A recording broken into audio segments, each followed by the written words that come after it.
Good morning, ladies and gentlemen, welcome back to the day of the video. Darren, how's it going today? Today it is Wednesday, and today we've been actually rather productive so far. I decided that yesterday was a bit of a shit day. I didn't really do anything of any kind of substance, and today I'm tackling that head on. So I was up, I had a shower, got dressed straight away instead of like after breakfast, had breakfast, and then I was working through some admin stuff relating to my new job. They sent through my contract, so I was going through that and filling out some forms and things, and I've like just queried a couple of terms in the usual sections around intellectual property, and also dress code, because it doesn't say anything about dress code. And when I was at the interview, some people were in like smart like business like suit and whatever, and then some people were in like polo shirt and jeans. So I'm trying to figure out what that is. And then also a question about holidays, because that's like whether you need to save holiday to book off time over Christmas. But I assume that'd be the HR induction thing. But mainly the main sticking point is the intellectual property thing, because it seems quite aggressive. But I'm just clarifying some terms. So that's that. Otherwise, sorted out my daily vlog and thought through a load of other stuff that I've been organising. No, it was just YouTube comments and stuff. What else was I doing? I was doing something else as well. Was that work related? Can't remember, but I had a lot of I've had a lot of messages and comments and stuff recently, so I was going through all of those. My hay fever's playing up. I've just taken a hay fever tablet. That's everything I've done so far. What I'm now going to do is I'm going to head on out and I'm going to get the car washed. And I'm going to go out and buy some crunchy nut because I'm out of crunchy nut. And when we went shopping on Monday, they'd sold out. But I don't know if I've showed you this, but it's fucking cool. I got a keyring thing recently, because me and Laura, we basically have two car keys, but one car key stays in the flat as like the spare. We then have just one car key here, which was permanently attached to my keys. So if we ever went out of the car, we'd have to take my keys instead of Laura's. Also, my key is the only one that has access to the post, because we've only got one key for the post, or whatever. So, I found that quite annoying, because when I was going to my old job, I had some key rings that I'd only need for work. I'd never take my car key to work. I'd only ever take my house keys to get back in, and then a key fob to get in the door. So, what I got was a popper thing. These things here, and they're bloody great. Right, so, what you can have is you can have your keys here, like so. And then you can have a little popper thing which pops the keys on, like that. And then it doesn't come off unless you like push down and then pull. And this means that like permanently my keys are like this. Laura has one of these as well, so she can pop the key on. If I ever get a key fob, I can pop the key fob on. It's great. So I've got like a bag of these things, and if I ever want to add anything to a keyring, I can do. If I get like a bike and want to put bike keys on, bam, I can lock it on.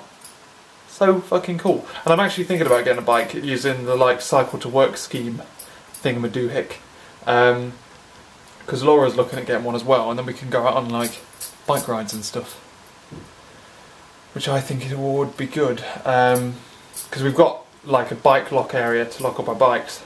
The question is, could I get the bike lock thing and buy an cycle to work scheme and buy an electric longboard? Because I would do that any fucking day. By the way, like cycle to work schemes are quite good, because you have like what do you have? You have things like here's like £1,000. You don't pay tax on it, and it comes out monthly on your thing. So £1,000 is. Oh, have I turned that off now? Yeah, I've done. God damn it. £1,000 will cover an Evolve longboard, but technically an Evolve longboard isn't a bike, so it depends on the rules. I think they have like suppliers that you have to go to, which means I'm probably out for the count. All I know is any day that I were to go like, what am I saying? Words? I would longboard to work on an electric longboard much more often than I'd cycle. So there's that. Mainly to try and avoid getting sweaty and stuff. But yeah, oh well, it is, well, £1,000. Well. That might be something we look into doing, because Laura might look into doing it as well, and it makes sense. Because if I'm going to buy a bike, it makes sense to do it through that scheme because of like tax reasons. It's a lot cheaper, and you don't have to just pay it outright. It just kind of invisibly gets taken off your salary. Cool. Right, I need my wallet, and I need some shopping bags, and then we are to head to Sainsbury's to pick up some crunchy nut. Then I'm going to come back, and then I'm going to take the car to get washed. Yeah. Also, before people start giving me grief, this is why I'm going to get it actually professionally cleaned from an actual car. I'm going to pay for it to be cleaned because we don't have a hoover that can be used at our flat, because obviously we're in a flat and we don't have a plug outside or a plug that can reach outside. So it needs hoovering, so you may as well pay for the whole car to be cleaned. Also, we think because we've had this car for such a long time and never had to clean it, that's like justification of spending like a tenner on paying someone else to clean it. At least that's how much it'd be in Nottingham. We'll see how much they charge here. I need to get some cash. Right, crunching up time, boys. The camera does have a strange tendency to put itself on mute. I don't get why. I just don't understand why. Every now and again I'll turn it on, it's in mute. I think Laura's fucking around with me, basically. Oh, fucking yeah. How many do we want? 4? While I was getting my 4 tubs of crunchy nut, man was telling me how this had gone up from 25p last week to 50p this week. Oh, mate. Christ. I don't think I've ever seen anything that looks more horrendous than... Ugh. Right, that'll do. I don't think we need anything else here, so let's go. I think I'm always surprised by how busy supermarkets are in the week. Like compared to places like Cribs, which are just dead. But supermarkets always seem to be busy. Question now is, do I take these back home and then go and get the car cleaned, or do I do it all on one trip? Because if I take them home first, I don't have to answer the awkward question when they obviously clean the boot out, why are there 4 pieces of crunchy nut in there? I'm thinking of taking them home first. To be fair, I think blue is actually a really good colour for hiding dirt. My black Fiat would be filthy by now. I mean, the only things that are obviously dirty are the wheels, and the like boot lid is like a bit grimy, but I mean beyond that it doesn't need cleaning, but the inside does. It's gonna fall. I need to get some cash out before I go anywhere. Remind me as well, I think I'm gonna need to get some petrol at some point this week before I start work again. Got my welcome handbook and stuff from my new workplace. Fucking A4 pieces of paper inside letterboxes like ours don't fit very well. Let's go get the car nice and clean. Let's do that. Ladies and gentlemen, you're looking beautiful, girl. You're looking pretty beautiful. Serious note though, if you wanted a tip from me, don't buy a black car. The amount of dirt that showed up on my old Fiat was crazy, like ridiculous. And the amount of like dirt that was washed off of that car that you wouldn't have noticed otherwise. Like I said before, the only thing that was dirty was the rims on the front wheels, which I think is down to the road I used to drive into Bath on. But the amount of dirt that just washed off of it was ridiculous, but it doesn't show up because it's nice and shiny and blue. So, top tip, don't buy a black car. I imagine white is probably the same as well, but depends on the colour of the dust, I guess. The way we're home, it's about 12:30. I'm thinking of having an earlier lunch than normal. Also, my Converse are falling apart, man. No. Here, it's like separating out there. So if you go like that, it's not a hole, it's just like the outer skin, there's a hole. And then on this shoe, which may or may not be down to longboarding, like the back is starting to come out. Again, may or may not be down to longboarding, which means I may have to buy some new shoes soon. Hot damn! To be fair, I don't wear them very often. Like I normally wear black shoes. Black pony shoes, to be precise. But either way, it is time, ladies and gentlemen, to have some lunch. I'm going to have an early lunch so that I can get into work this afternoon, have a bit of a longer afternoon, you know. Just looking around for my camera, couldn't figure out where it was. So what I've been trying to figure out then is a design for my website in the sense that I'm going to have a database storing my blogs. I'm going to be migrating all of my blogs from my WordPress blog page onto my actual website. And I'm going to be putting them in using some kind of persistence. I've got to persist these things on database. Now, I'm going to do this with a relational database, MySQL. I've played around with the idea of using some kind of non-relational database, like NoSQL, or something like that. But I don't think that gives me the power that I could at some point use. The problem I have at the moment, though, is that I want to do this in kind of a clever way. So I don't...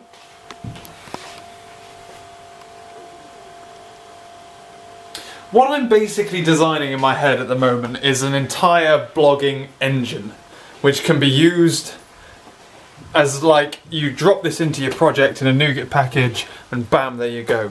That's what I'm imagining in my head. Problem is that's a lot of work and I don't want to sit and devote a load of time to it necessarily. So so I'm thinking, right, is I either have some kind of persistence built into this website at the moment, and what I don't want to do is have my website have direct access to a database. Even though that database only has blogs on it, I don't want that to necessarily be the case.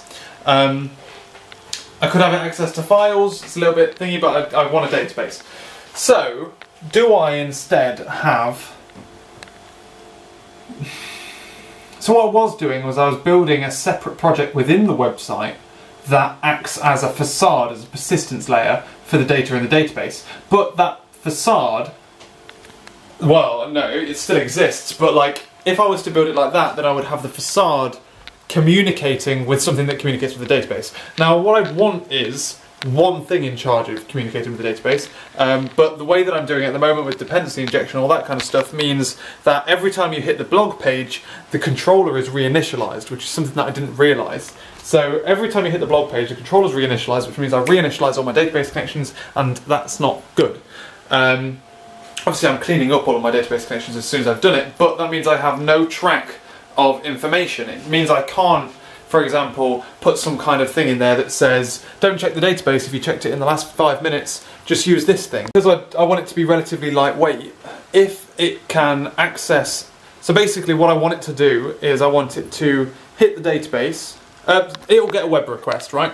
The very first web request it ever gets. It goes in and it goes, right, okay, so this person's asked for all blog posts, pull down all the blog posts, and then it will check a timestamp and it will go, right, okay, here's all the blog posts, there you go, you can have them. Timestamp, got these at this point in time. Now, for the next 5 minutes, every request that I get, not necessarily every 5 minutes, every, so say I got that request at 5 to 4, right? Let's say I got the request at 5 to 4. Every request for the next 5 minutes, I don't go back to the database, I go to my stored cache, which reduces database load, etc. Obviously there will be, but then you have to write to it. If I have like some kind of write thing in the middle of that, then it will do a write and then it will re-update its cache, etc. Because I'm hoping to put some kind of comment system in, but that's by the by. So it will continually check the cache for 5 minutes. If it gets it at 2 minutes to 1, for example, it will keep it for 2 minutes. As soon as it hits 1, it will refresh itself on its next request. So it's like in 5-minute chunks. If you access it within a 5-minute chunk, it will keep a cache for the rest of that 5 minutes and then jump back to the thing if ever possible. And then that means if someone accesses it at 3 minutes to, but I've released a blog post to go live at 1, then at 1 o'clock it will just go live and the database will all refresh and all that kind of stuff. So, well, it will go live as soon as someone accesses it, otherwise it doesn't go live. Well, it could go live. That's what I want. However, if I'm reinitializing my database connections every time, how do I keep track of that cache? Do I dump it to memory? Do I store an XML file with all of that stuff, in which case I've got to re-serialize and deserialize the XML every time I need it? No, that's ridiculous. What I want to do is store it in memory. because that's kind of what it is. It's supposed to be an in-memory solution to this thing. The problem is I'm reinitializing it every time, so that means I'd have to use some kind of static, and I don't like using statics. So, do I instead build something else?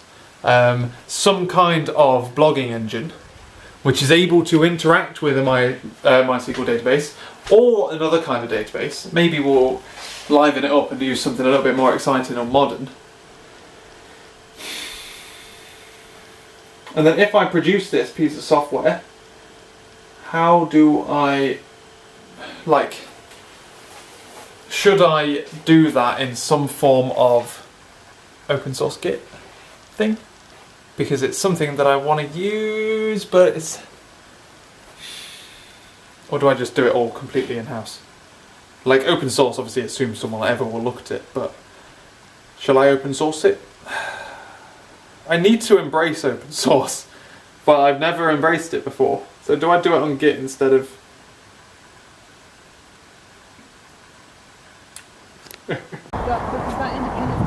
Taking a break from work and thinking of names to call a company to go to the cinema. Date night, in the middle of a week, wild kids. We had pizza. We had pizza. Home cooked pizza. Only a £3 pizza. £3 pizza from Sainsbury's. It was a big pizza though. Either way, it's exciting and it's date night, alright? We getting popcorn? Nah, we're smuggling in marshmallows. Here we go, this one's us. Now You See Me Too, predominantly because we wanted to go to the cinema rather than because we wanted to see this. Because either that or Independence Day 2. And the first Now You See Me I thought was actually quite good, whereas Independence Day 2 is probably just generic thriller 2, you know? These seats are like sitting on a piece of cardboard that have a bit of... They're not that bad, but they are old. Listen to this squeak. We were trying to figure out whether it would be busy or not. It's not very busy. When the dud screen. Everyone must have been here for Independence Day. Yeah, that's true. Yeah. We'll come to this one though, because you can drive here and it's free parking. And ladies and gentlemen, we are back. I said to Laura that I always get this weird feeling when I come back from the cinema. It's I don't know if it's happened in other scenarios, but mainly when I come back from the cinema, I come back and I open the door to the flat and I'm like, it feels weird. It's like I live here. I don't know what it is. It's always the cinema that makes me do it. Come back and I'm like, it doesn't feel like it's real. It's because I get so immersed in the picture. Yeah, so we went to go see Now You See Me. Now You See Me 2, sorry. It was literally a toss-up. I was trying to say that before. It was a toss-up between that and what's it called? Independence Day 2, but one, I haven't seen the original Independence Day. Alright, don't look at me like that. We have seen the original Now You See Me, and it was good, the original was. And the logic we went into was the ending of both is going to be relatively predictable, but how you get to the ending isn't going to be predictable in Now You See Me, whereas it would be in Independence Day, which is literally just generic action scenes. So therefore, we decided to go Now You See Me. Watched the film, it was pretty good. I would probably recommend, I don't know, if you're into that kind of thing. It's basically like watching Hustle, but on steroids. So it was pretty good. The only problem is, it's like Daniel Radcliffe, man. It's like, just stop trying to be... he's just such a shit actor. I said that it just looks like he's Harry Potter all the time. And Laura says, well actually it doesn't, it's Harry Potter. He wasn't even Harry Potter, he was just Daniel Radcliffe, and then Daniel Radcliffe happened to be like Harry Potter, then bam, all he is Daniel Radcliffe in every film. But that's the problem with Michael Caine. Michael Caine's always Michael Caine in every film. So, anyway, it's a terrible accent. Came back here, and we've just watched the news and stuff. Laura's just gone to bed and I'm going to follow her. So, yeah. I'm probably going to cut out those clips there. I'll reword them again. During that chunk of time I alluded to, I was trying to think of what have I said and what have I deleted now. I'm trying to think of an API, a web API, that would be... Wait, what? Okay, let's go back to the basics. So I was trying to think of a design for some kind of API that developers could plug into that would manage a database behind the scenes. They could just plug into the database API, and however they want to do that, they can do it. Things like this already exist, but you, instead of building a website, you basically modify a theme for the website, which is kind of the same thing, but in my eyes it isn't. So I was trying to figure out how I would go about doing that, what I would name it, and how useful it might be, whether other people might find it useful. Thinking of names isn't something that I'm really good at, and I was trying to think of a name for that. I've since found a name for my final year project, which I'm keeping relatively secret for now, because it's been called the final year project for ages. In the code base it's called something else, like the original namespace is named after something else, which gave me the inspiration for the project, but now I've thought of a name for it, I'm ready to start shifting it around and things. And then I was like, but what can I name, like, the umbrella in which I release software? And I thought of one name, but A, the domain isn't available. I like it, but then Laura says that she doesn't like it. She says it sounds weird. It's got like, if you look at it, it looks like it's got different negative connotations, but I don't think that, because it's so. I've just deleted a clip where I said that, and I've just thought about the fact that why don't I message some people tomorrow and see what they think before doing it. But yeah, so I might still go with that idea. I'm gonna have to watch these clips back and make sure I haven't mentioned it, just in case I do mention it and I haven't locked it down yet. Anyway, so I'm just trying to think of names for stuff, really. Right, I'm gonna head off to bed. I've rambled for long enough. I'm gonna drink my drink, brush my teeth, and go to bed. I'll catch you later.